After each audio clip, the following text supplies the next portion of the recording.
Welcome to another edition of Brett's Man Cave, guys. My name is Brett, aka Chocolate Thunder, the one, the only, the man, myth, and the legend. And guys, I gotta say, honestly, on some real shit, I don't know what the hell my announcer talks about half the time because he just goes off on these beautiful rants. But you know what? I love it. I hope you guys love it too. So let's get started on another brand spanking edition of Brett's Man Cave. If you guys want to follow me on any social media platform, start with IG. Hit me up on Brett's_Man Cave or all my links as well. Slash Brett's Man Cave as well. If you guys want to hit me up on that too, you can follow all my other links that I have on there and definitely be a follower. Follow, please subscribe, share. If you guys like what I have to say, hey, share it to the world. Don't be selfish. Oh, guys, we got another week of beautifulness going down here. Let's start off with all the magic thing happening. Yesterday was a leap year, February 29th. And it only happens every 4 years. So, I mean, hell, I know that happens every 4 years, but I'm trying to be here every week, right? So, yeah. So we're going with that. Black History Month just ended as well. And, I like how it's something that, again, leap year has to happen for the days to change and to not mess up society as it is, because apparently if leap year didn't happen every 600 years, you got Christmas in the summertime. So I don't think that's something we want. So they gave it to February, which is Black History Month, which is also the shortest month of the year. Because if you want to give Black History, give it to the black people and let's make it as short as possible so we don't have to hear them complaining and bitching. But you know what? Then I feel like every leap year, hey, let's give them something else so they can't complain about. We gave you 29 days. Come on, that's out of the league, right? That's just what's happening with that. So other things that are happening with leap year. Again, people decided to get married during the leap year. I know a lot of weddings were happening, but it kind of makes you wonder that if you have, especially if you ask somebody out on a leap year or if you get married on a leap year, does that because you gotta think about it. Every year isn't your anniversary because it never happened, right? February 29th never happened. So if you have your anniversary this year and it falls on February 29th, and you have to wait 4 years to really truly celebrate it. Now, is it genius or stupid? Now, that's why I say this. Because if it's genius, if you decided to marry your partner, ask them on that day, think about it. Especially for a guy's perspective, okay? Think about it. Put your thinking caps on, and we're going to think. Dedication out to Blues Clues. That you ask this person out, or you marry this person, you don't have a real anniversary, and you tell your wife, hey, I didn't forget this year. It just didn't happen. So therefore, we can't celebrate it for a day that's not there, and it can't happen, right? So now we're saving money, right? We're saving money on this. But when it comes to that fourth year, you gotta kind of splurge a little bit. You know what I mean? So women, I ask you this question. Would you rather have an anniversary every 4 years or every year? Because guess what? It makes it more special. And it's very rare, especially on those days when it's just February 29th. But now it's kind of funny because people who were born on February 29th aren't their real age. Especially if you look at something like the Avengers, especially when they have the blip, when people disappear, technically they didn't exist. So when they came back, they were actually younger than what they were when they left 4 years ago, because the world changed, but they didn't, because they just weren't in existence. So people who, especially if I was a bouncer and somebody tried to come up with an ID that said February 29th, I was like, you're a bullshit ass liar. This is a fake ID. Get the fuck out of here. You know what I mean? Because you got to think about it. They technically don't have birth dates. So their years are half of what they are, meaning that they're half their age. For example, let's look at pop culture. Hey, let's start it off with Ja Rule. Monica! The funniest thing I've ever seen in a movie. Monica! When Ja Rule, have you ever seen Fast and Furious? There's this most hilarious part where Ja Rule is about to race Vin Diesel, and this hot chick comes up to him, right? And it's like a four-way race. It's like four guys about to race, and this one girl comes with Ja Rule. She's like, "Hey, what's up, gorgeous?" Like, "Hey, what's up, Monica?" And she's like, "When you lose, you can have me, but if you win, you get her too." Right, and this is like other hot chicks. So she's technically a threesome. So he's gonna get money if he wins, and then gets this threesome with these two chicks. Right.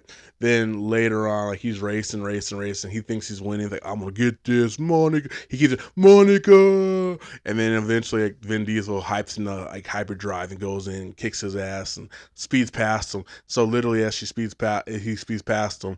Ja Rule's just like, Monica, like just knowing that his time is just not gonna happen, right? But then later on, he comes over to find out. He's like, "Hey, Monica," she's like, "What you want, nigga? You didn't win." And then all his friends is just, "Oh," so he didn't get the threesome, he didn't get the one some, he didn't get no money, and got dissed, which was the fucking hilarious part, which is sad as shit. Anyway, back to Mr. Ja Rule. Ja Rule was born on a leap year, and February 29th to be exact. So that means he's 48 in real life. But in reality, if you count the leap years, he's only 24. I don't know. Does that make him young? Does it make him old? I mean, he could say he's young. Would it mean he's young? But I mean, age is just a number, right? So who knows how to, you want to collaborate that and figure that out. It's just kind of a weird thing. Speaking of Ja Rule, I actually found out that it's pretty funny. He was actually banned from performing in the UK, which is something weird. Ja, what's going on, Ja? What you do? But apparently, this is a case, this is a scenario, that Ja Rule was banned from the UK. He was banned from performing in the UK. But basically, the UK is one of the few European countries that restricts entry to people with criminal records, basically. So Ja Rule had a criminal record, whatever he did. No clue. If you want to look it up, you can check it out. Wikipedia, I'm sure. Google. Um, but basically, uh, maybe it's just a crime against music. Who knows? But basically, he cannot enter in the UK, and he can't perform in the UK, which apparently he spent a lot of his own personal money on. And I'm pretty sure to the point that he actually got a venue and he got tickets sold and all that stuff. But I'm sure the UK probably just did not realize that he had a criminal record. So when he tries to come with his passport, then they don't let him in because he has that record on him, which is totally crazy. But at the same time, it's like, who who still knows about Ja Rule? Especially, I mean, I feel if you have to perform in the UK, not a lot of people in America remember, like, hey, you know what I gotta see, bruh? I gotta see a Ja Rule concert. Just a Ja Rule ass concert. Just and like it's just funny. It's like, when's the time you ever see Ja Rule? Especially when it's like only time when it's like New Year's Eve, the ball dropping. But they always hire like these old ass like singers or something like that, which I have no problem with. But it's just funny that they always choose somebody that nobody knows who they are. Especially with Super Bowl, they always choose people they do not know who. You try to please the crowd, obviously, but you always like get these people who are like 90s singers or something like that, and like nobody knows who these people are.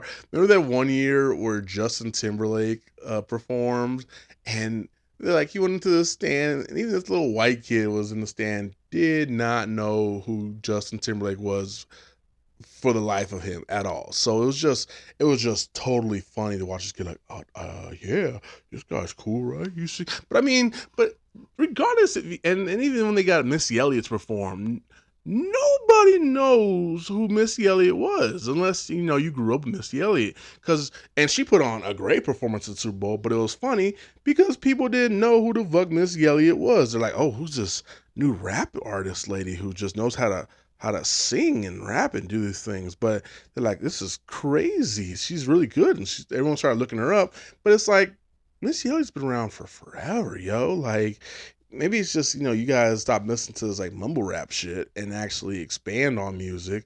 Like, who was a little punk ass kid who was a mumble rapper? I don't know if it's Lil Red or Lil Pump or whatever the fuck, and they ask him about like real rappers, you know what I mean, like Eminem or Tupac or something like that. They're like, I don't know who that is, but I feel like you can't get into a genre, especially between like, it's hip hop and rap, and you don't know who came before you. You know what I mean? Like everybody who was a rap artist before, you got Dr. Dre, and he produced music. You got Lil Jon, who produced music, and a lot of these other rappers who were like producers, and like you got DJ Khaled, you got what I mean. But it's crazy because they still grew up knowing who people were, not even just in their own music, but in their own like different genres. You know what I mean? Like I love when I make like collaborations and when I hear different songs that I think, oh my god, I didn't even know they did that before. Like this song from NWA, "Express Yourself." I'm expressing with my full capabilities, and now I'm living in correctional facilities. That's what we hear, right? That's the music. That's the music we hear. Now we hear this, the old school version of it, and that's what people don't realize. It's just a chill, mellow. Express. See, that's the original version concept. Now, obviously, rap has done this over time and time again, where we play songs that are from different genres. Except we start with rap, we go old school. And a lot of people do that as well, and especially songs that people know of, like this one. I wear my sunglasses at night, so I can watch you weave and breathe your storyline. Okay, right. You feel me on this, right? And I wear my sunglasses at night, so I can keep track of the visions in my eyes. But then we throw it to a kickback like this. Hit me with it one time. I know it sounds the same, but I promise you, not the same. First of all, you hear that.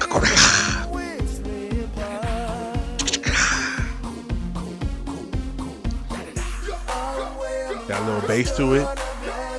Got a little beat to it. Tell them what it is. Give it to me. I usually do this one. Stunning shades on. Put your stunning shades on. But see, this is what I'm talking about. The kids of today's youth don't know about these transitions like this. They don't know that old songs were made with new things, especially from. And it really annoys me when I hear this part when they're like, "Oh yeah, that's white people music." Oh, that's white people. Nah, son, black people use it all the time, bro. But that's not to say black people still music, because especially when Black History Month came around, you gotta remember, black people created rock. Okay, like you got to know that black people created rock, and I feel bad for the youth, and they don't teach that enough in schools, that where they think, oh yeah, this is just white people music, you don't know, it's white people music. And it's like, no, it's not. It's black people music. It's just that we didn't get a lot of music played out there, especially when you think about rock and roll for the first time ever created. Who's the thing you think about? Watch Back to the Future. Learn your history lesson. You gotta learn, kiddos, that rock was created by black folks. Tell them what it is, Johnny.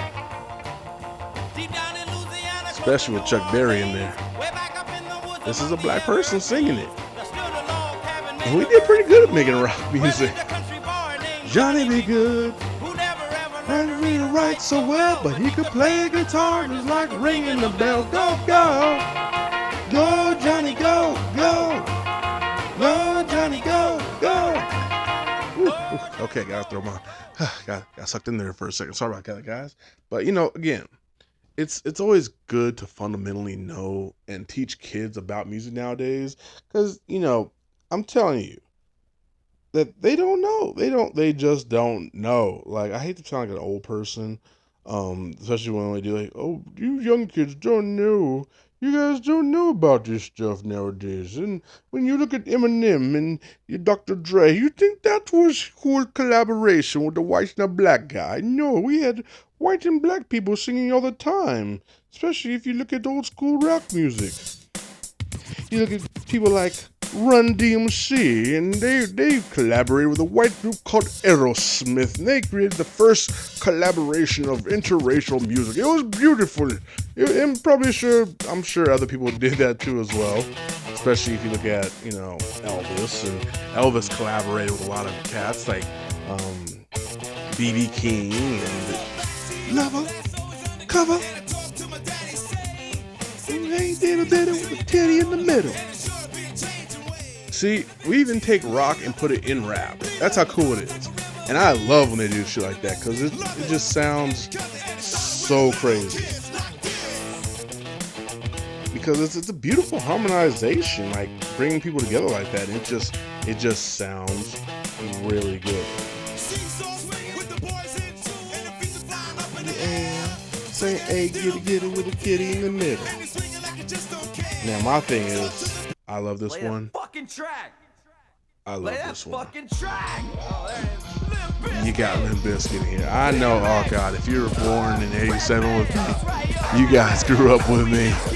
You know exactly where this is. But you got collaborators like Run DMC, Method Man, heavy hitters in the game at this time, okay? Rocking with Limp Bizkit. And they made some sick ass shit. Back up.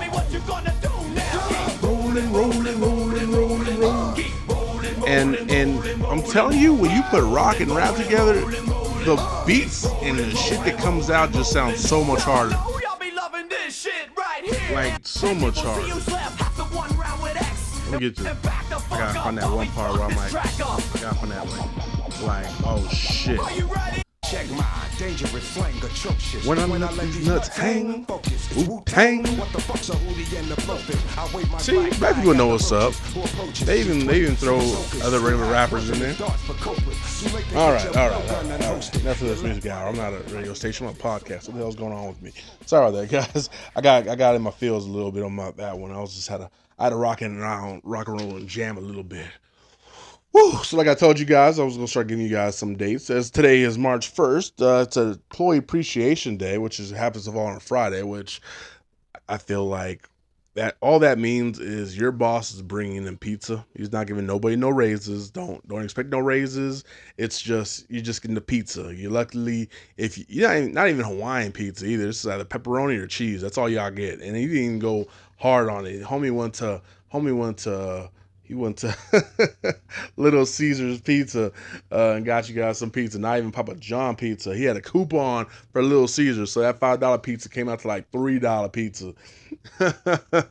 Oh my God! I remember the time I was working in Six Flags, and it was so funny because they were like trying to like say how cool they were, and they broke these records and things were happening. Hey guys, yeah, we're breaking records and this is happening, that's happening. Oh my God, it's gonna be so great. We're making so much money at Six Flags. And then you hear in the very far distance somebody says, "Does that mean we get a raise?" And homegirl on stage didn't know what the fuck to do. She's looking around like, uh, I'll have to get back to you on that. That means no. And it was just funny because everyone's like, when this guy stood up and said that question, we're like, yeah, that's great. Wonderful. What does that mean for a raise? And then they're like, we got to get back to you on that. That means no. And everyone's like, we hated that lady. We're like, get her off the stage. They just used her as a patsy. They should have known someone was going to ask that, especially because we see all the CEOs and all the big time figures driving in corporate cars, driving their Ford Focuses. Like everyone had a Ford Focus. Like every boss had a Ford Focus that they got from the company. And they were talking, we got these new buses, but they could not give us a raise. But nowadays, look at minimum wage now. Look how well it's going on. But it doesn't mean shit because in California, the minimum wage goes up, but it means prices will also go up. So, which makes California like the most hated and loved state of the United States because yeah, we have a lot of money. Like if I took the money that I made, I think anywhere else, and especially if I did a remote job and it paid me a lot of money, and I worked anywhere else in any other state, let's just say Alabama or Arkansas, or let's just say for kicks and giggles, Oregon, right? I'd be making so much more money than them. I'd look like a rich person. I could buy a house, and half the houses out there are just like $5,000, but you get an acre and a mule out there. But over there, you gotta look at what they make. It's like, oh yeah, they're like, you can get a house and affordable, but look at how much you guys like make an hour. You guys make like your money you're making is like I didn't even think it was still possible that some places were still making like $7, $8, $9 an hour, and I was like, wow, we are so privileged here. So give it up for California because we know what we do, but that's why a lot of people get the money from California and they move out of state to make it last twice as longer. So that's what's happening. Moving on with the days, as I said, March 1st is National Employee Appreciation Day. And then let's see, going on here. March 2nd is going to be Old Stuff Day. I don't even know what the fuck that means. Whoever just creates these days, like, hey, let's make it a national holiday and let's see what we can get for it. And it's just dumbass things that they try to push out. Let's see, March 3rd is National Soup Day. Let's get some soup, they said. And National Anthem Day. Oh, guys, this is my pet peeve. If you don't know the national anthem at this point in your life, get to it because you never know when you might need it or might have to sing it. Just like this guy Carl Lewis back in the days. If you ever watched the Michael Jordan game and this guy Carl Lewis came out, he was singing the national anthem and it did not go well at all. And I got actually a clip of it. So here's a clip of this guy singing a horrible job at the national anthem. Michael Jordan was there and he could not hold himself, and it was. Let me just get to it and just play the damn song. Here we go. Oh, say, can you see? Starts off strong. And the rockets. Red flag. Ooh. Uh-oh. Yeah, it made a right turn there. It's bad when he heard it and he had to go, uh-oh, hold on. Let's play it one more time. Oh, say, can you see? And the rockets. Red flag. Ooh. Uh-oh. Uh-oh. I should just do that from now on. I mess up. Uh-oh. Uh-oh.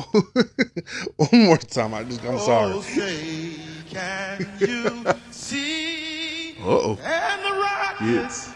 Red flag. He just hit puberty. Uh-oh. Uh-oh.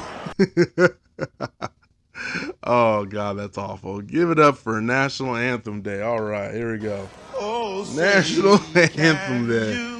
It's just called National This Guy Day. And the rockets. Red flag. Uh-oh. Uh-oh. Oh, God, I love it. All right, so after that, we have March 4th, which is National Sun Day. As in son, S-O-N. So if you have a son, it's your son's day. It's like me. I'm a National Son's Day. So give it up for a day for me. All right. Yeah. Thank you very much. All right. Then we got March 5th, National Absinthe Day. Oh, well, we're getting fucked up that day. If you ever have absinthe, I haven't, but let's go for it. Why not? It's that national day somewhere. I thought it was that's National Germany Day or something. March 6th is National Dress Day, so have a dress out for March 6th. March 7th is Flapjack Day, which I'm not sure if that's the same as Pancake Day, but I mean, maybe. Make sure you guys check IHOP. Maybe they might be giving out some free pancakes that day. So, with that said, let's go into some national news. Not even national news, let's say local news, if you will. Did you guys know that Wendy's was trying to do a surge inflation this week? And if you haven't heard that at all, but Wendy's, I don't know who the fuck Wendy's think they were. And honestly, people vouch for Wendy's, which is the horrific part about this whole situation. We vouched for Wendy's. We said, Wendy's, you guys are underrated, but a highly rated restaurant, a fast food restaurant, especially. And I think they're in the top chain of I think healthiest burger places under. I know like In-N-Out Burger was up there on the top ones, but I think Wendy's had actually hit a market where they were like, hey, they're actually a really good restaurant to eat at, especially because they give you quality food and not like fattening where it's as not as bad. You know what I mean? Like you go to McDonald's and I realize that what makes McDonald's, especially their French fries, so good is they have a secret ingredient that I won't tell everybody. This has become an SMR program or an AMR program where they said, hey, guess what? We put sugar in the salt at the McDonald's fries. And if we all know anything about sugar, sugar is addicting as fuck. And guess what? When you smell McDonald's and you smell those delicious fries, guess what? You want some, don't you? And that's why everybody thinks, damn, McDonald's fries are so bomb because they have a little bit of sugar in there. But I didn't tell you that. So anyway, I digress from the story. Wendy's was actually pretty healthy, especially because they use sea salt for a lot of stuff, made a lot of their meats not frozen, and they didn't use a lot of bad ingredients in what they made, right? So I mean, decently kind of fresh, and they had delicious frosties, which again, their ice cream machines are never broken. McDonald's machine ice cream machines are always broken. Everybody wants them. You would think they would get better machines because people all want delicious ice cream, but guess what? They don't. So, anyways, we all go to Wendy's because we can get a goddamn good frosty and it's never broken. McDonald's, just saying. Yes, yes, McDonald's, we are talking to you. But anyways, Wendy's, and especially because Wendy's gave you a pretty decent meal. I mean, think about it. You go to Wendy's, you get the 555 deal, right? You get a soda, you get a burger or a chicken sandwich if you're choosing. You get French fries, and you get some nuggets, right? One, two nuggets, burger, fries, soft drink. What if I'm missing something in here? I'm sure there's more, but well, maybe it was a 4 for 5, 4 5 for 5. Anyways, you got a pretty decent hearty meal for like a cheap $4 or $5. One time I think it was $4, then they moved to $5, but you got a pretty decent cheap ass meal that was pretty filling, right? And then so everyone's like, "Yo, Wendy's is underrated," and they stay open longer than some most McDonald's, and and they go for it. But then, for whatever the fuck reason, Wendy's thought they were Uber, and they were saying we're going to surge prices based off the needs and the demands of the restaurant. What the fuck are the needs and the demands of the restaurant? My thing is, and this could be, and I'm looking at this from different aspects as well, and nothing on the Wendy's side either, but the aspect of needs and demands. Okay, you order the food. So you order the food, so you should have the abundance amount of food. Like regardless, you have the same shipment with the same food at the same time every week, every month, every day, right? Just like McDonald's orders their food every day, every week, and everything. When they're out of something, they just say, "Hey, we're out of it." You know what I mean? But they don't charge us more for this. So, at what point do you think you have a surge or an influx of? You think you could influx the price based off of, "Hey, we don't have enough patties for the week" or something like that? So like, no, no, no, Wendy's, stop fucking up, okay? And then based off, it's also based off of like it's this is mainly the reason they did it was based off of like let's say you go in I don't know 9, 10 in the afternoon evening, right? 10 p.m. Nobody's in line, right? They don't need to rush things or order things, so the price of a let's say baconator like $4, right? So for whatever reason, let's say lunchtime happens and everybody and their mama is in line for Wendy's trying to get some Wendy's, and they call this the surge influx part where they're like, "Whoa, we have a lot of people who are coming in to get our burgers, so we have to raise the prices to like $10 now." Which doesn't make sense because everybody can be coming in there, but not everybody can be ordering the same goddamn thing. You know what I mean? Not everybody wants a baconator. Some people want, the Wendy's Junior burger or the junior cheeseburger, whatever the fuck they got. And it's like there's no need for you guys to do this at all. At all. But they wanted to do this. But the day before, which was February 28th, they were going to do it. They announced they were going to do it. And then February 29th happened and they backed off because I'm pretty sure they got a lot of fucking backlash and tongue lashing at them. Yeah, so something like that, right? So they said we fucked up. We're not going to do this, and so I'm pretty sure they almost got boycotted. Honestly, like because you don't know when they're going to inflate these prices. You don't know how long for the hours they're going to inflate the price. And the thing is, it hurts you guys because if we know what time of day you guys are going to influx these prices, then we're not going to show up. We are not going to show up, and which is rude as hell because I've gone to different restaurants and chains of restaurants and stuff like that. And it's like, I don't say shit when, I show up at like 2 a.m. or something like that. And you guys talking about, oh, we only take cards or we only do cash. Or one time I heard this awful excuse at Jack in the Box where they're like, we don't have a chef. Um, how the fuck do you not have a chef? And I assume there's always a manager on every shift. So I assume the manager, before he became manager, had to learn how to cook something. Now I'm not saying this is Benihana and like, hey guys, we don't have a chef, so we can't cook you Benihana kind of style. I get it totally. You're a manager, you don't know, you hire chefs for that reason. But if you're working at a fast food restaurant, I hope you assume to know how to make the fast food, which isn't really that hard because we've all seen the managers cooking the tacos or throw the tacos in the deep fryer. And to say, hey, this is on this kind of heat for this long of a time period, like the managers should know that because they have to teach that to the new employees and the chefs. So I don't see what the problem is and how they don't have a chef on duty. I think it's just half the time they are just sneaking and hiding in there so they don't have to cook anything for anybody trying to pull up to the windows, which is like ridiculous.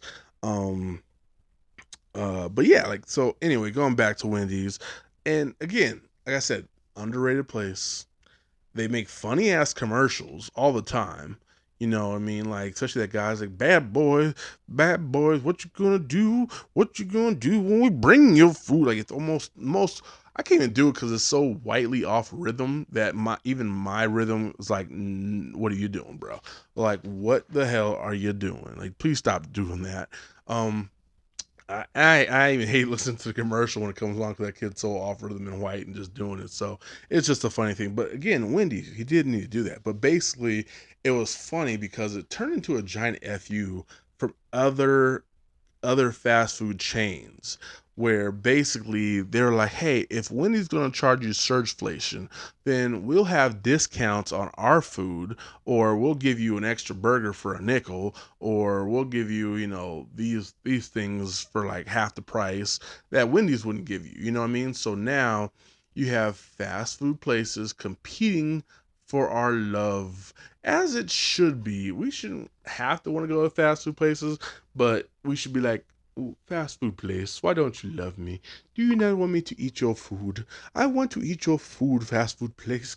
Give me your burgers and throw a free fry." And by the way, if you guys don't have the app for McDonald's, now I try not to go to McDonald's when I don't have to. Honestly, I really don't. You'll see on this podcast today that it's about a lot of hacks, if you will, and a lot of helping you in times of need. So one of the things that definitely I would say, get mobile apps for a lot of the places, especially McDonald's. And then keep tuned to sports channels because honestly, they always have some kind of hack or some kind of like thing where they're like, hey, if the Dodgers hit a home run or they somebody slides in the third inning, you get like 6 nuggets for free or a free French fry. And apparently there are a lot of discounts on the McDonald's app where Friday they give you free fries or you can get free fries of any size or $1.29 of use. And I like how they always do that too when they're like, hey, you can get $1.29 on any fry, any size. why would you even make the small size an option? I'm not gonna give you $1.29 for the smallest thing possible. I'm getting the largest fry, even if I don't want the largest fry. That's my choice to do with the rest of those fries. So I'm gonna always get the largest fry. But why give us that choice when you know it's like we're gonna go ham because this is the discount and we are going to rape the shit out of that discount. So anyways, like I said, choose McDonald's app. It's always awesome, especially on sports days when things happen. You get different discounts, um, and it's just a thing that makes you a winner, a giant ass fucking winner. Yeah. So that's what I gotta say about the fast food restaurant. Like I said, I don't try to go to fast food restaurants a lot, especially if you're trying to like lose weight, cut out calories, and things like that. Like, especially stay away from fast foods, and they charge you too much anyway. Especially where like you know, you're and inflation's not helping anything either. So basically, family of four, getting like burgers and look for all the discounts and promos they got. Get those. You honestly don't think get need you don't honestly don't need to get what you think you don't need. Honestly, like, do you need 20 nuggets? In my lifetime, I figured I do not need 20 nuggets anymore. Especially when people try to give you like, hey, this is what's in nuggets and this is what's in fries. And it's like I don't need all that shit. But if I do gotta get it, I'm gonna get the most best discounted value ever because you can get, and this is the hack of the week where you guys can go to McDonald's and you can get either and you can mix and match it.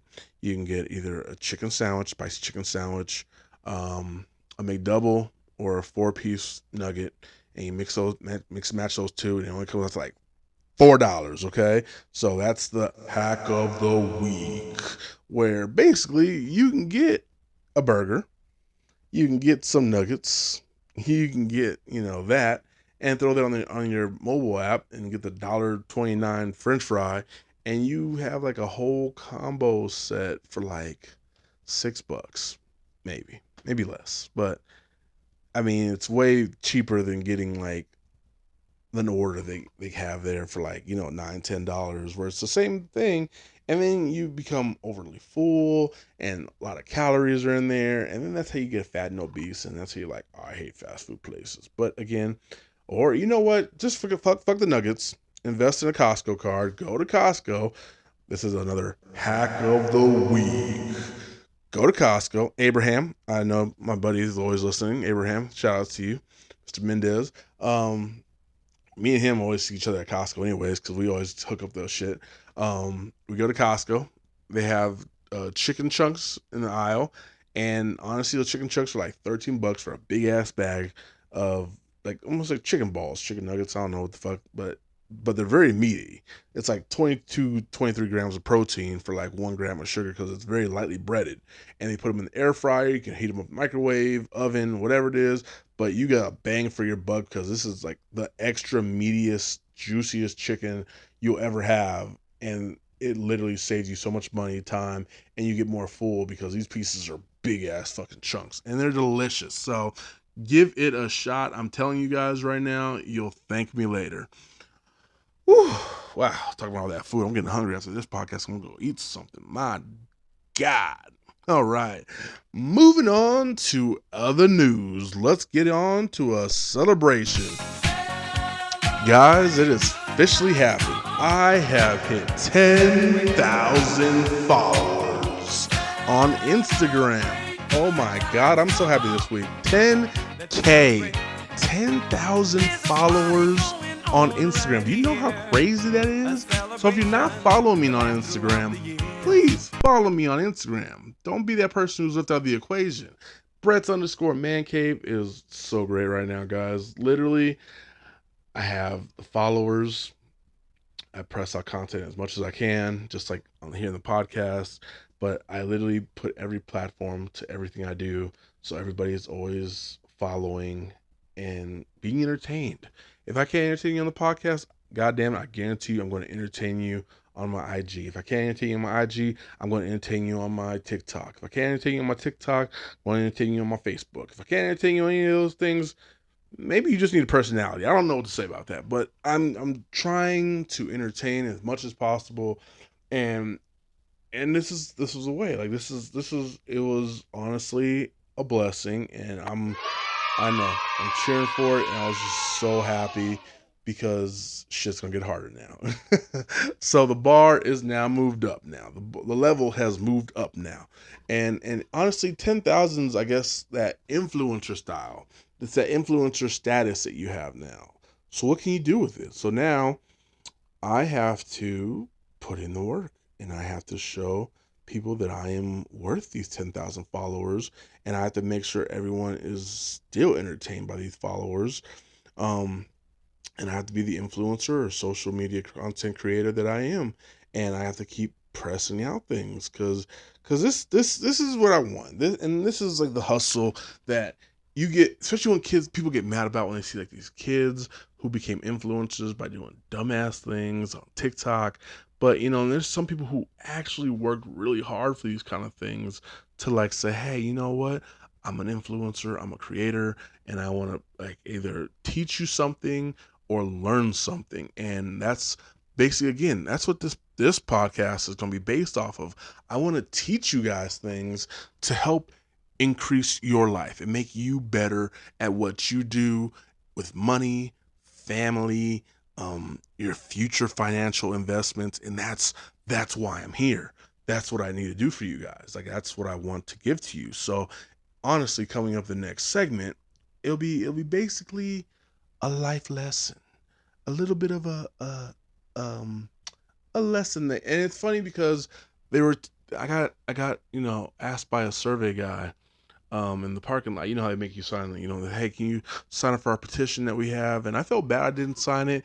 And honestly, if they ask me again, I'm probably gonna sign it because I wish somebody taught me this stuff. And then they were saying that in this petition, they're trying to push finance classes for kids in high school, which I think they should.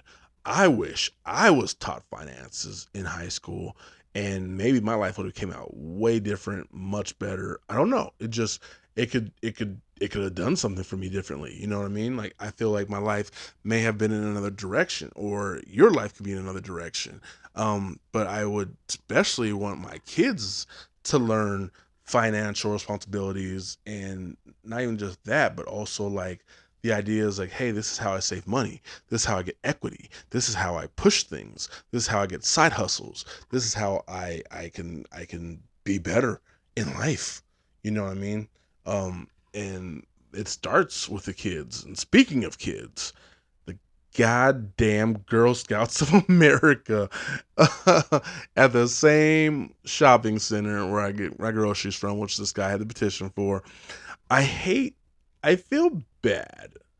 Like, I can always tell the petitioner no. You know what I mean? It's no matter what they're trying to push on me. But it sucks when the Girl Scouts of America always are at the grocery stores. And don't tell me I'm the only one who does this, because especially when I see them like blocking a door, I always look for the other door into the grocery store or the Walmart. I'm like, how can I avoid these girls, not break their hearts, and not feel guilty because I didn't want to buy shit for them? Because saying no is just way too awful.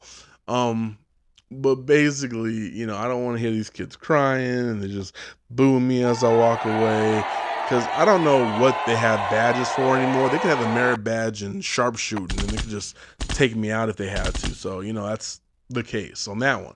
So I feel bad. And it sucks because this particular grocery store, this Stater Brothers, only they had two exits. Now they narrowed it down to one exit and entrance, which I'm like, why the fuck did you guys do that? I guess they must want to stop shoplifters or whatever. I get it. That's one thing. Fucking shoplifters. You gotta fuck up everything for the so basically they have one door in, one door out. The other door is blocked and blacked out. So I was like, you only have one door to walk through, which really sucks ass. So and it sucks when I see them. I was like, fuck, the Girl Scouts are there. I do not want to buy anything. I don't want Thin Mints. I don't want the fucking Samoans. I don't want the whatever the fuck they give you, right? And so I'm like, how do I avoid these girls? And I just thought, and it sucks. I don't know what's worse, when they have the really really tiny little tiny cute girls out there. The one little girl who's like missing her two front teeth, and she's like just before teenage, but just under, just over, like, not toddler, but just young enough. Where, hi, Mister. Can you buy Girl Scout cookies from us and help us get to space camp or whatever the hell they're trying to go for? And you're like, I don't want to say no to her. Like, she's too cute and precious. That's what they do. I think this is a scam and a plot, right? And then it made it worse because I was like, okay, I'll check in with you guys later. I'll see what I have. And then, then they gave me, this is the worst and the worst part. They gave me a little fat girl who was in a wheelchair, and I'm not sure if she had diabetes or not, but it was just like, oh fuck, not the little fat girl in the wheelchair. Just, oh my god, my heart was breaking. I was like, no. It's like, hey, sir, can you give us Girl Scout? I'm like, oh, son of a bitch. And I was like, how much? And you know what? Fuck them. They're little hustlers. Like, it's funny because when I was walking to the store, literally I heard them like talking about like, oh, hi, sorry, I don't have cash on me. It's okay. We got Venmo. We got Zelle. We got Cash App. We got a card reader. Like, they had everything on hand and ready. Like, they are upping their antes. They're not letting you walk away with that same bullshit excuse like you don't have money. It's okay. We don't take money. We take cards. It's easier for us. We don't have to worry about the cash getting stolen from us. So I was like, you guys are evil. So I was like, damn. And like, I was like, I'm not going to get away with the fat girl or the little tiny girl missing teeth. So I was like, let me just get my Scout cookie money out. And so I was like, here's $8. If I had to pick one, and I got the Tungalungs, I think they're called. I think it's like a chocolate with peanuts in it, and or like a cookie crisp kind of thing, like a cookie crumble kind of chocolate covered kind of thing, right? They weren't too bad. I was just mad ate them, and I was like, oh god, this totally sucks. And it's like, damn it. And then my friend Raul out there, if you're listening to this, fuck you, my postman Raul, he's my best friend. But he's like, hey, yeah, I got the thin mints with the mint. I was like, Raul, you should always know. Fuck that shit, bro. No chocolate goes in my mint. No mint goes in my chocolate. No mint goes in my ice cream. No mint goes in anything that I find delectable as a sweet treat should go into my mint. Shouldn't just belong in there, bro. Like, that's like the Shamrock Shake around McDonald's right now. Like, no, get that shit away from me. I don't want mint in my goddamn ice cream. So with that said, I got the goddamn cookies. And then it makes it worse. One day I was so relieved. I came back to that same store and I actually saw them packing up. I was like, they're packing up, they're going away. Just give it a couple more minutes, they're gonna be gone. And I can walk into the store and I don't have to worry about it. And I see them walking through the parking lot, and they're walking out there. They got the box of stuff. And I was like, yeah, let's go. I get out of the car, right? Get my stuff. Let's go get my headphones on. I'm all right. We're gonna go to the store and get something and leave real quick. And then of course, as soon as I look up, they weren't leaving. They were trading out positions. So their other part of their troop came in and took their spot. And I was like, God damn it. And I was like, I'm just not winning. And I was like, ugh. But this is my thing. And if this is one of those things that hurts you when Girl Scouts come to you guys, this is a way to learn that just by telling them, hey, get the box of cookies, support them, their foundings, whatever, right? Get the box of cookies, get one box. Don't gotta go crazy with it. Just get the one box, $6. But then from then on, you don't feel guilty because you could say, oh, I bought a box from the other girls, thank you though. And they're like, oh, thank you for your support. So therefore, you're not lying to them. I did buy a box before, and I don't have to buy another box, and I don't feel as guilty. Like, I just don't. And it feels so nice. Because, yes, that's my victory walk away. That's how I feel when I walk away from a Girl Scout, not lying to her, knowing that I bought box cookies. And that, my friends, is what makes me happy. And and that is Brett's hack of the week. All right. Well, before our final 10 minutes, like I said, usually before, if you give me 59 minutes, I will give you the world. And as an influencer, it is my job to teach you guys and support you guys and to make better choices in life and better financial decisions. In this segment called We Gonna Save That Money. Damn right, we gonna save that money.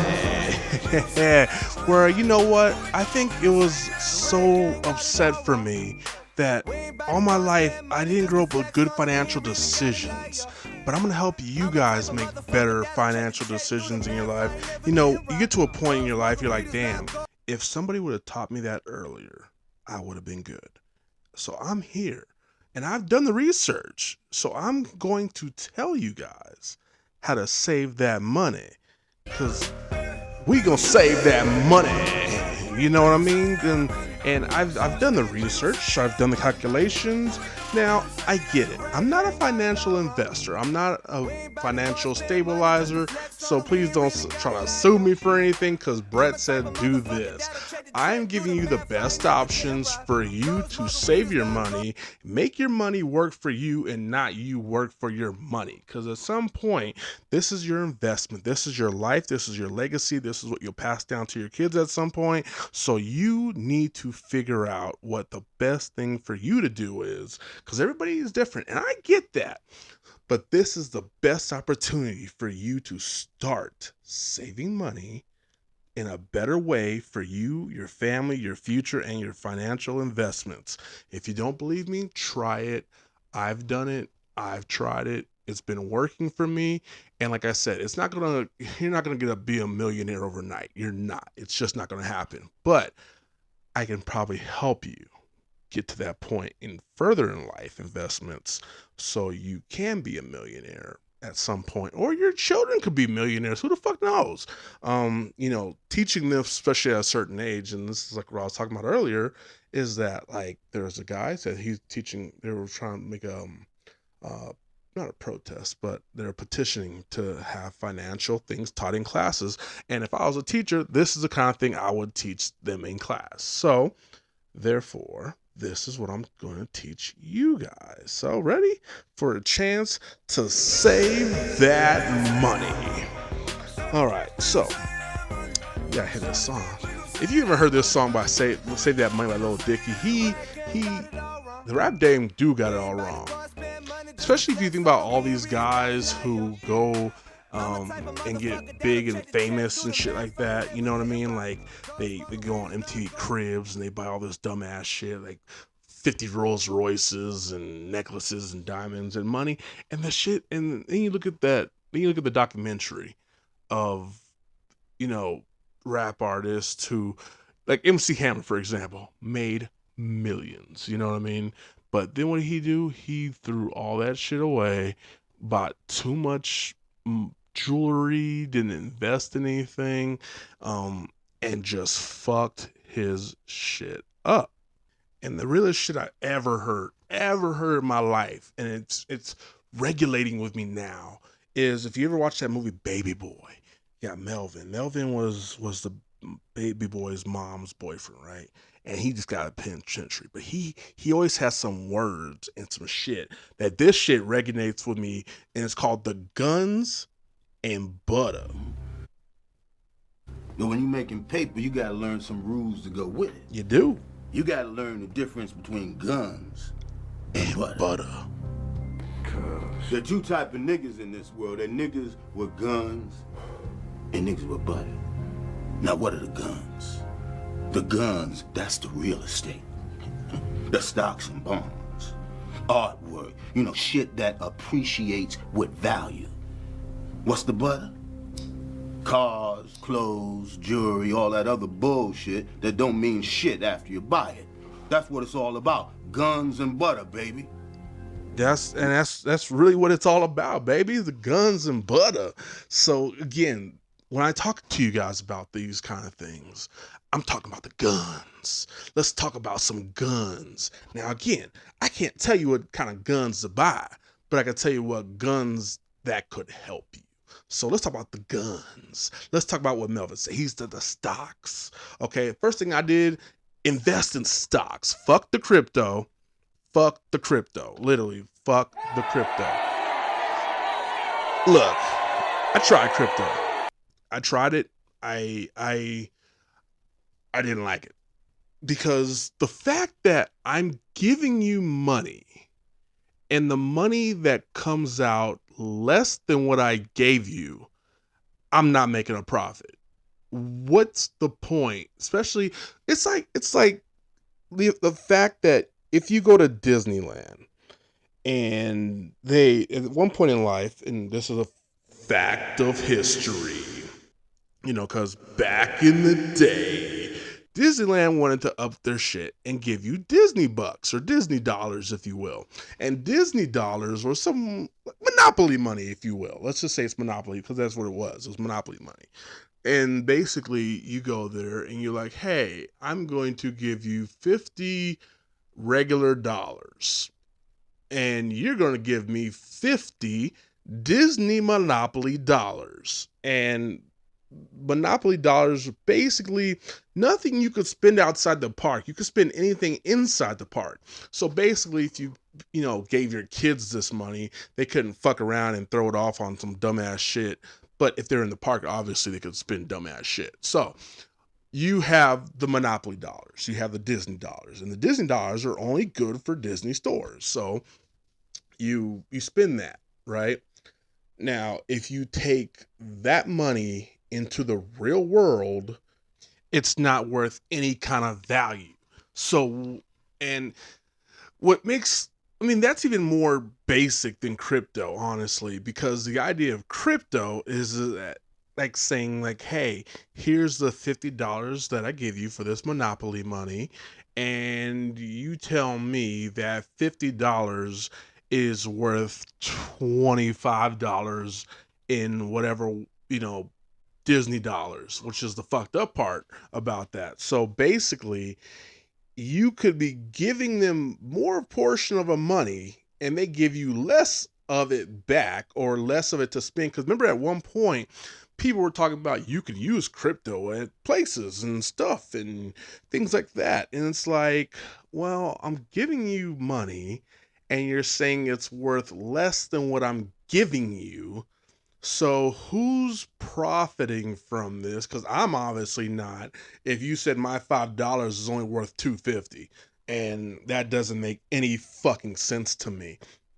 So in this reality, in this world, crypto has just gone downhill. People are like, well, it may come back. No, the fuck it's not. It's not coming back. I'm sorry. Like, it had its chance. It was cool for what it was, but it wasn't much to play with. So if you're thinking about doing crypto, just don't. It's too much of a gamble, too much of a risk. I'm sure when it first started off, it was just like it's like Pokemon Go, people started off thinking it's cool, this is kind of cool, this is all right, cool, and then it just flopped, and now it's just worth shit. So wouldn't recommend doing crypto. Now, what I would recommend is going into stocks, which was second part of Guns and Butter. Um, Going into stock, obviously, it's a risk. It's also a risk, but at this point in life, there are chances to take risk and not. Okay, now when I mean that, I don't recommend buying a whole stock of something. That's just wild. Especially if the stocks were like 300 or something like that, right? Um, do your research, and I will say if you don't have apps like there's Acorn and then there's E-Trade and all that shit, and that's just like regular stocks. Now I do have that. Now I started with stocks back when COVID started, and I figured, well, getting a little bit of this money and getting a little bit of that unemployment, I can invest this to help me out in life and do better. Started off with that. So my game plan was, especially working with Disney, I figure if white people want it, it's worth something. You know what I mean? So I started off with Disney stock, and at the time Disney closed down, everything had closed down. So I figure, what would happen? What do I know is going to work in the long run? That's what you got to think. What's working now, and what is something that will work in the long run and people are going to want to do, have to do, need to do. The first thing I thought of, Disneyland. Disneyland, I don't know why Disneyland's a thing right now, but Disneyland had shut down, and I had looked at their stocks, and the only reason I thought of Disney at the time is because my former employer at one point said, hey, for like a white elephant gift, he was going to give me Disney stock. And he's like, you have to buy the Disney stock, and then once you show me that you bought it, then whatever, I'll reimburse you for it. um I don't think I ever did that. So, but eventually, I did. I was looking into stocks and things like that, and I was like, okay, let me just look at stocks and look at things. And then I was looking at Disney stocks, and I was like, oh shit, Disney has like a stock, right? And then at some point, Disney stock went down when the pandemic hit because it's not making a profit, it's not making money, nobody's going there, so everything's at a standstill at this point. So nothing costs anything. No profits are happening. They're firing everybody. So stocks just going down, right? And I was like, wow, this is the perfect time to get Disney stock. Because eventually what's going to happen is people are going to want to fucking go to Disney again, especially white people. Rich white people love Disney. Everyone loves Disney. The first thing that happens when somebody wins a Super Bowl, NBA championship, Stanley Cup, whatever the fuck it is, hey, you just won the Stanley Cup. What are you going to do now? I'm going to Disneyland.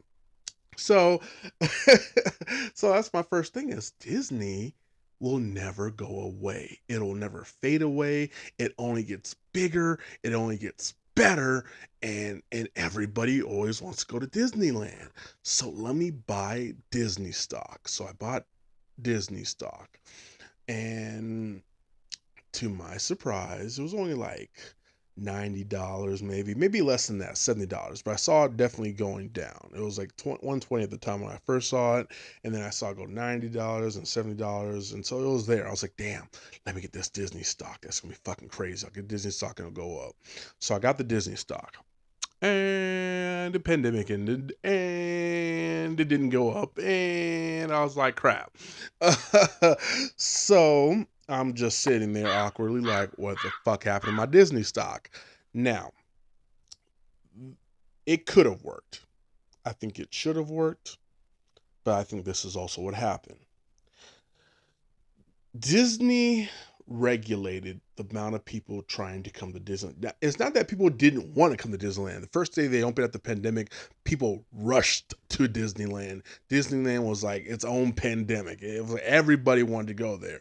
But blocks, like it was a line going down the block, around the corner, down another block, around that corner, just to get into Disneyland. Disney was overwhelmed at how many people they had, and it hit max capacity like instantly. So it wasn't that my idea wasn't working. But at that point, they said we have to regulate this. We have to think, hey, if you want to come to Disney, you have to reserve a ticket. But we don't want to make our park so full that it's just like nothing's enjoyable to ride. Because I learned from that, the less rides you go on, the more of a chance people are unhappy. So if you only go on 3 rides that day, you're obviously pissed the fuck off because you spent all that money. So you have to reserve your spot in line at Disneyland, which that kind of fucked up my plans. So as they're reserving, people are buying tickets and they're reserving spots that day or whatever day they're trying to go, it wasn't working. So the profits weren't going crazy. And a lot of the thing I forgot to also think about this is that especially when they do the season passes and people come back all the fucking time, it's that basically they come back every day. So they're not going to be buying the merch. They're not going to be buying, they'll buy the food, but they're not going to buy the merch. They have a season pass, so it's less likely they'll buy merch. They'll buy one thing every so often, but not every day. Like if you're a tourist coming to Disneyland, yes, they'll buy shit all the time. But yeah, that's just saying that you had a whole day of just all tourists. Now you do have a lot of tourists in the park, but at the same time you do have a lot of capacity of the season pass holders, people who had season passes before the pandemic and just things like that. So you're not getting a new revenue of people coming to the park. So it's not really going on a high amount of profit. So that's what I learned when I worked at Six Flags, and I learned the ins and outs of trades. Like I said, yeah, you have people who have season passes, but when they have season passes, they're less likely to buy stuff in the park that's not food or, whatever, so they can save money and come back another day. But if you have a 1 day pass and don't give out season passes, those people will come way less often and they'll buy way more merch and they'll obviously buy the food. So now you have a growing process. So it's not the plan didn't work. I didn't think about it and I didn't think about the X factors in it. Now that was that. Moving on to other stocks. If like I said, that was a whole stock. Now, if you're still skeptical about buying stock, I would recommend go to Cash App. I have a Cash app. And in Cash App, they actually have a stock section. And the stock section will show you everything entertainment, TV and movies, companies, electric companies, things like that. They'll show you everything that you could possibly invest in. So if you click on the home, go to that, and they'll show you all the things you have: gas, power, entertainment, kids, music, cell phones, upcoming banks, finances, business services, energy, ETFs, foods and drinks, health, media center, shopping, sports and gaming, technology. That's all the stuff in tourism. That's all categories you can look at and look. I'm on the app right now. I'm looking at Disneyland right now, or at least Disney. Okay, so Disney stock is at 112 right now. Um, so if I was looking at my stock, I'd probably have a little more than I thought I had, right? So that's that. So you go to these categories, and now I would look. Even Airbnb has it. I'm not sure why I haven't invested in Airbnb, but it probably has for good reason. Um, so now you look into these things. Now these are penny stocks. Now what I mean by that is you don't have to buy the full stock of it. Okay, so say for example you have $5 laying around, right? Just a dollar, $5, whatever. You can buy a fraction of any one of these stocks for whatever their price is. So say, for kicks and giggles, we already said Disneyland a million times. So guess what? We're going right back to Disneyland. So let's say Disneyland or Disney, I should say. It's probably all one together, together as a trademark media. Um, the share price is $112. Now you put $5 in there, you have a fraction of that stock. So let's say the stock goes up and there's a profit. You can get a fraction of that profit. It may not seem like a whole bunch, but you can see where it's going. Now, there are different categories when you look at this. When you look at a stock, it'll tell you the categories. And when the first look to the bottom, like or above the below, you can follow. You can follow what they're doing. And that way you at least can keep track of things. You know what I mean? Like you don't have to buy it today. Let's just say you want to watch it for a couple of days, see how it goes, see if it goes ups, downs, fluctuates, all that kind of stuff, right? Just above that, you have the 1 day, the 1 week, the 1 month, the 1 year, and then all together, right? So basically when you look at that, don't go to the 1 day, don't go to the 1 week. Stock is like a flower. You gotta give it time to invest, you gotta give it time to grow, you gotta give it time to flourish. So don't go to the 1 day, don't go to the 1 week. Things can happen in a week. You can have a good day, you can have a bad day, right? Go to where it says all. When you see the all, you can kind of see the report card that's been tracked over, the decade, if you will. I mean, you can see where it starts, just obviously all low at one point, but then you can see kind of raising and gathering and going higher and higher. There'd be maybe a little dip at one point, but you can see where it overall is going from where it was. So that's that.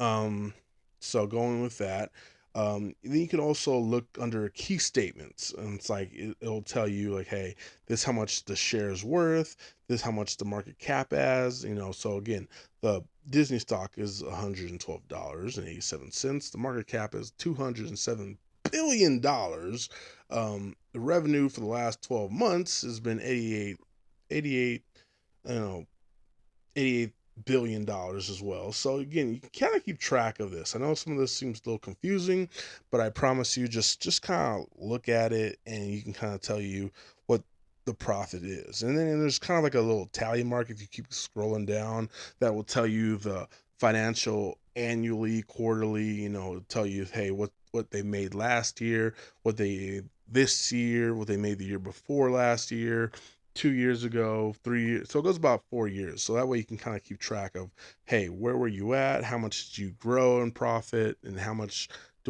should I expect? You know, that's the stuff to kind of look at, but not totally well. And then you go down, then there's the analyst option, which will tell you to sell it, hold it, buy it. Most of it's going to be say moderately buy to buy. But not always the case. So, like I said, do your research. For example, I will go into a little bit of my portfolio here.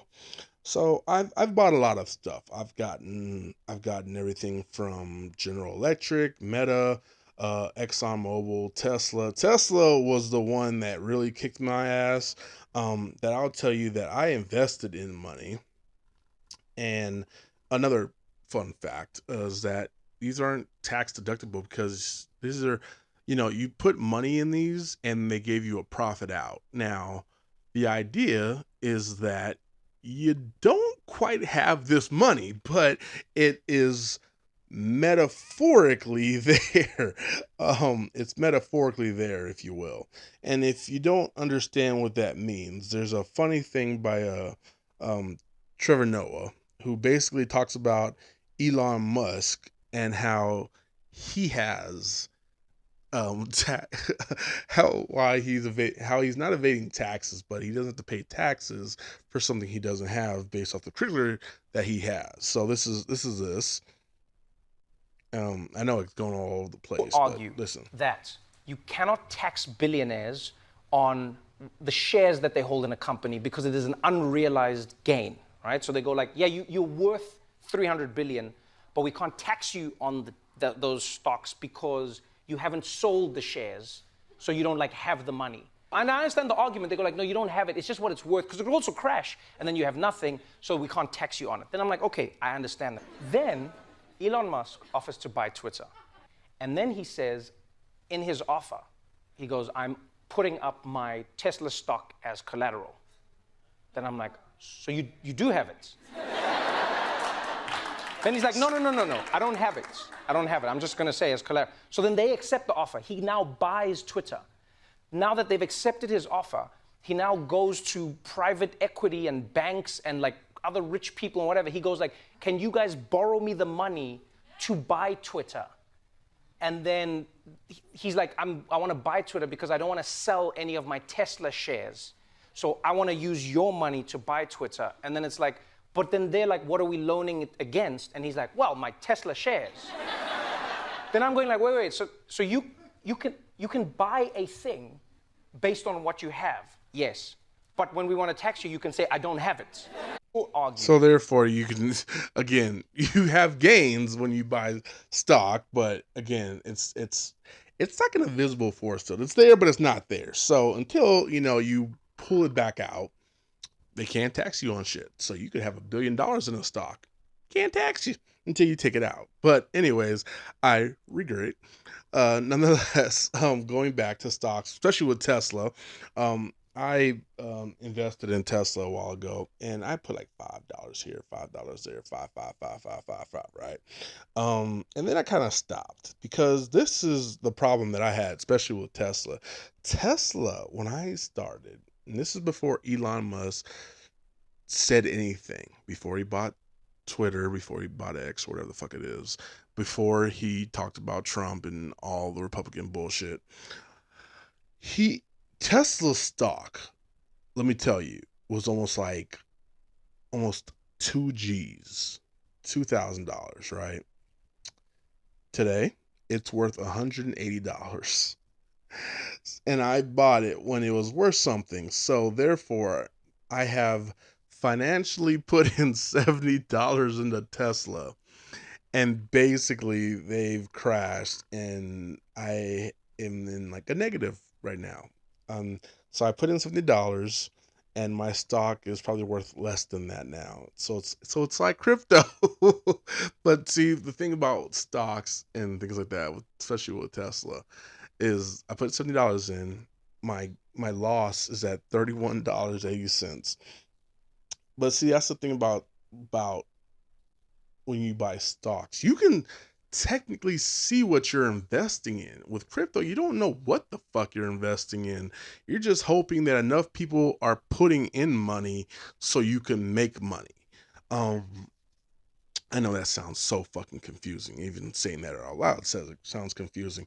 But at least you know that something somewhere that you give out is doing a good and or service where your money, and you know what your money is fully investing in. You know what I mean? If that makes sense. Like obviously, if you buy a business and you sell that business will either make money or not make money. With crypto, you're just giving crypto money. Like, but you don't know what the fuck it's doing. It's like when people invest in the NASDAQ or some shit like that. What are you even investing in? It's just a name. You're just investing money and hoping it grows. There's nothing that you can know that it grows to say, oh yeah, it's growing. Oh, but what is it? I couldn't tell you. It's crypto. I couldn't tell you. It's just fake money that's just growing or not growing. Compared to stock, it's real money, and it can grow or not grow depending on who's financially investing in it, as well as what your good and services is selling. So like Starbucks, you say, hey, I'm putting, which I wouldn't recommend doing Starbucks either. Starbucks to a point where Starbucks is closing locations and they overdid it. If you started with Starbucks, you'd probably be a famous millionaire by now. But the thing is, Starbucks is overdoing it. They put Starbucks next to a Starbucks, and god damn it, there's too many goddamn Starbucks. So now you gotta start closing Starbucks locations down. So that's when you know you overdid it. So that's why I didn't invest too much in Starbucks. I put like $3 in the Starbucks. I'm like at negative 41 cents. So therefore, that's the case on Starbucks. Now, let's look into, I talked about all the bad things. Let's talk about good ones you can invest in right now. And I promise you that you can't lose money on these ones, because there are things that people need, people have, people want, and they deserve it. Starting with let's just go with start with load. Let's start with the top of the food chain. Right now, if you look at it, Facebook, Instagram, Snapchat, basketball games, VR. Hell, if you want to talk about like crypto, fuck it, why not, right? Meta is a good one. Meta is a really good one that will give you the money that you deserve back. Now, they took a little dip. Now, I won't lie. When I first got to Meta, their their share prices were at, let's say, like, I don't know, maybe like $200 or so like that. Well, and I've put in like every month or so, I'll put in $5. Let's, because I see it growing. I've seen money investment return on it. Basically where I had like $30, and then it was like, well, guess what? Your gain is $30. So I literally got the $30 back plus some. So then I put another $5 and another $5. I go by fives. If I had a dollar, why not? I'll put a dollar. But whatever, right? I go by fives just because it seems like a good number. Um, at last week, I'll probably say around Wednesday or so, it was probably like I had $85 in there, and they gave me, actually no, this is accurate. Um, I had about $85 in there, and they actually had put I had to gain $86. So not only was it worth the value that I gave them, they also gave me a dollar more, or just a little bit share more of it. So therefore, Meta is definitely going to give you your dollar worth plus some. So again, so if you put like $80 into the stock, um, basically at this point, I have $82 into the stock, which gives me about $167 basically. Um, and so the total value is like 169. They've gone up. They've took a little dip, but they've gone up most of the time. Their share prices has definitely gone up. So their share prices are $490. So like I said, I put in at $200 maybe almost like half a year ago, and now they're at 490, almost at $500 basically. So they may take a little dip for a second, but they do come back. People use the VRs, people use Facebook, people use Instagram. They're like a monopoly right now. Everything you look at, even the fact that like if people want to get those blue stamps on their Instagram feeds or whatever, or their verification thing, they're paying like $14, $15 a month. And that's just, to say you're somebody. You could be nobody, but you can buy it. But they're just saying, I'm somebody. And all these celebrities have been buying it. So therefore, their value keeps going up and the value of Instagram keeps going up. So therefore, Meta keeps going up. So then you get your money worth, right? Ooh. Next one, General Electric. Everyone needs electricity, right? I know you would have electricity. Something's powering the device you're listening on now, by electricity somehow. So right now, General Electric is doing pretty damn well. I put $47 into them. They've gave me a gain of $35. So therefore, again, in the positives, I'm higher. So the $47 is turned into $82 now of a gain. So $35 of a gain. Also something to look at too on some of these sites that when so like I said, yeah, before I get ahead of myself, I have $82 in this account. The stock is worth $157. Now, like I said, the less money you put in, but they go up and you get a profit, you're only getting a fraction of how much you put in there. So it's the division and multiplication, all that kind of shit. So if you want to divide all that shit, it's up to you. But as soon as you get the full share of the stock, you get the full share of the profit. So like I said, like I said, I'm going pretty high right now with, like I said, Meta. So literally at $82 and they're $87 and they're matching me about $82 right now. I'm looking at a pretty penny. But if I was at $490, I would be stupid money right now. Like stupid money right now. You know what I mean? Like I would be like fucking fantastic with that, you know? Um so again, I know it probably doesn't sound like I know what I'm talking about, but this is what I've been doing. This is what I've been looking at. This is what you should be looking at as well. Like I said, you don't have to. This is not a forcing thing. This is just a thing to help you show that money can work for you. You have to. I've put it to this point, even though if I'm a Democrat, I don't give a fuck. I'm thinking like a Republican. They got stocks, they got the guns, they got the butter. They are putting money into stuff and getting money back because money is working for them and not the other way around. So I'm thinking like a boss right now. So that's what you gotta do. So again, moving down the line. So again, we got Meta, we got General Electric. Guess what people need when they drive around? They're not driving a Tesla, and they're not driving a hybrid, but guess what? They are driving something gas powered. So again, ExxonMobil. I put in now. See, this is where I'm like talking about. This is so ExxonMobil. I have about $7 worth in there. I got about $5 a gain, so it gets me about 82, $75 a profit, right? Or $5 a profit. So, but their stock is actually worth $105. So I'm almost there at a full stock actually. Which when I get there, it doesn't seem like a lot, which really isn't a lot. But again, those are one of those ones where it's not a negative, but it's definitely a positive in the gains. You got TKO Group, which TKO was bought out by UFC. UFC bought WBE, so they have a combined combination. Everyone likes to watch boxing. Everyone likes to watch mixed martial arts. I got it at $35 of my investment, and I got $2 back from it. So again, not a negative. It is a positive, but not a great big positive. And their share stocks are going for um $80. So I'm not far off. So there's a lot of ones I'm not far off from getting a whole stock, but there are some that I'm totally far from getting a whole stock. But again, that's just the way you should think about it. Like, hey, how much can I get? How much are people using this product? How much people are doing with this product? Like, and then like you look at things like Amazon. Now, I thought Amazon had a higher stock when I first joined, but I guess they didn't, or they went down, one of the two. But regardless, share price for Amazon stock's like at 174. But people use Amazon a lot, so there's no reason that you can't see that Amazon stock can go up or down, left or right. You know what I mean? I go for like play. My thing is I go for stores that people use. They got Costco in here. They got Walmart. They got Target. Um, T-Mobile phone companies, fast food restaurants like McDonald's, um, hell, Netflix. Even if you think about Netflix, everyone has Netflix, especially coming up. And Netflix is about $598 right now for stock share.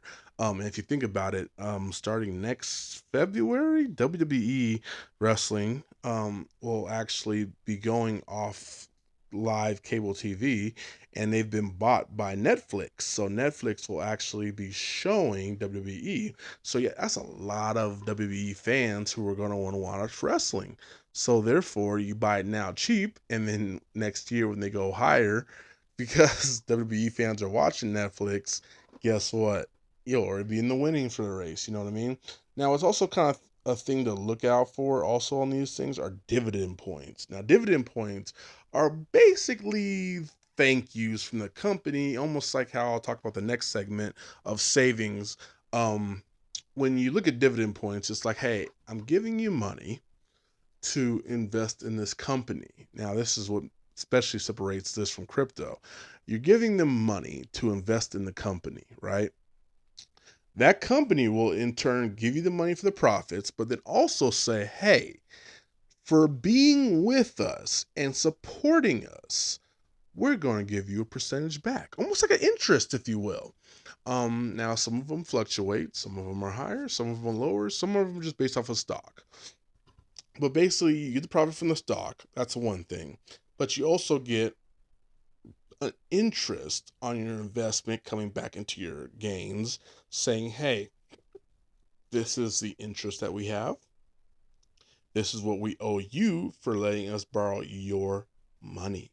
And that's, my friends, what the key factor is when you get money from these people, which will bring me into my next topic, savings accounts. Have a savings account. If you don't have a savings account, you need to invest in a savings account. Now, what savings accounts are pretty much things to put in the money, put in your bank, and not touch. Now, I know we're going a little over an hour, but this is important shit. And as an influencer, I'm going to give you the good facts of life. Basically, when you're putting money into savings, this is money that you're saying, hey, I want to save my money. I don't want to touch my money. I'm going to put my money into this bank, hoping that this bank does not touch my money.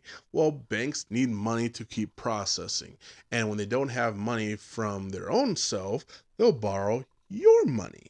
So what happens is you say, I'm putting my money in this savings account. Well, we're going to put your money in that savings account, but we're going to take your money metaphorically in a way. This is definitely metaphorically speaking in a way. We're going to take some of your money that you put in with us and we're going to lend it to Bob. And Bob is going to borrow some of that money. And when Bob borrows that money, he's got to give it back to us. Like, for people's loans and savings and or personal investments and shit like that, auto loans. This is how they get the money for you. And they said, Bob, we're going to let you borrow this money. But in return, Bob, we need an interest. You got to give us a little more than what we're giving you to get back in the bank. Now, when they do this, that money goes back into your stock or your savings accounts. They say, hey, every annual year, percentage a month or so like that, we're going to give you an interest fee. We're going to help you grow your money because you're letting us borrow your saving money and give it to somebody else who's paying us back and we're paying you back. And by paying you back, we'll give you just a little bit more of an interest. We'll give you just a little bit more of a savings. And the more you put money into these accounts and don't touch that money, is the money you get and it compounds and it keeps building and it keeps building. And the more money you have, the higher the percentage keeps going, even if it's not a higher percentage. But guess what? The more money you put in, they made a deal with you that we will give you a percent back of whatever you have in your account based off of that. For example, and I always check your banks, check what your savings is, and see where you can go better. Like I said, most banks will put a 2% interest on there. Now, I say look at PayPal. PayPal and a lot of these minor credit card places are running investment things, or savings accounts for people because people don't have those savings, and banks don't tell you about those savings all the time, but they want your business. PayPal wants your business, so that's why PayPal said, hey, you know what, we're going to pay in four. We'll pay it all for you, but guess what, we'll every week we'll take a portion out of your check or a portion out of your account. And that's basically, they're just taking savings because they gotta get the money from somewhere. They don't have the money, so they borrow it from your savings, and they go give you the money back every time they need it. Okay, so for example, if you go on PayPal, go into the section for savings. In the section under savings for PayPal, um, basically tells you that they will give you 4.30, 4.3, 4.30, however you want to go. I think 4.30 just sounds kind of cooler. 4.30% annual percentage yearly. Okay. So basically, and it's run through a bank. So basically, however much money you put into their savings, every month they will give you a 4.30% interest based off of how much you have in that savings. So, and I'll give you a clear example of what this was. So, say about last year, I started this about June-ish, right? June, something like that. So I started with June, and I put $10 in every week. And for a whole month, I put $10 in. So by the end of the month, I had $40 in that account. They gave me 83 cents that month just for putting in $43. Okay. Doesn't sound like a lot. Does not sound like a whole bunch, but every penny helps. So for that $40, I got about just under 80 cents of a dollar. Okay. So let's say after that, I put in another 10 more dollars. So now my account has $80 in that account. So guess what? 80 dollars, 4.30% interest. Now, for that month, that second month I did that, they gave me $1.04. Okay, $1.04. Okay, that now we're starting to build. So for $40, they gave me one extra dollar. May not seem like much, but guess what? It keeps adding on. So let's say the next month I put in another 10 more dollars. I actually threw in 15. I could afford it at the time. So I put $15 the last 2 weeks. Now, that month, right, they're giving me $1.27 for having about what? 40, 80, $160 in that account. So now let's fast forward a little bit, right? Let's fast forward to about a month ago. It'd probably be about 700 something dollars, right? So now they're giving me about $3. Now we're talking money. So now my money is working for me. And as I put money in there, I'm investing in it and they're giving me money back. So therefore, you could do the same thing. Like I said, check with all these banks, see what they're offering, see what their savings are offering. Find out what works for you. And a lot of them are starting to compete. I know Cash App is starting to offer a savings account at 1.5 interest at starting, but if you put your like direct deposit in there, they'll give you the 4 point, maybe even 5% cash back, honestly, on the year percentage. So again, this money just keeps growing and you need to make your money work for you and not the other way around, because you need to save that money. Yes, you do. Save that goddamn money. And these are the things I'm talking about. Like, they fucked up. But yeah, so anyways, make your savings accounts work for you. You should always have, and I've learned this as an adult. You should always have at least 3 months of money saved in investments. That way, if you ever lose your job, you have 3 months of money to spend on top of your unemployment or whatever you have. If you need money for, especially if you're buying an apartment for the first time or whatever it is, you have money. You have fallback money.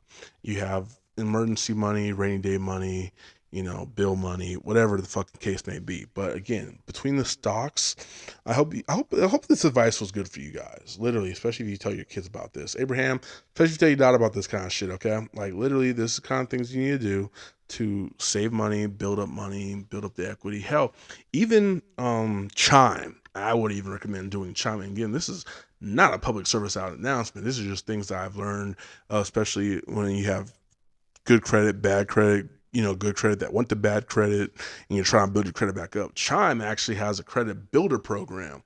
Um, Especially if you have kids and you're trying to get them good credit or build up good credit.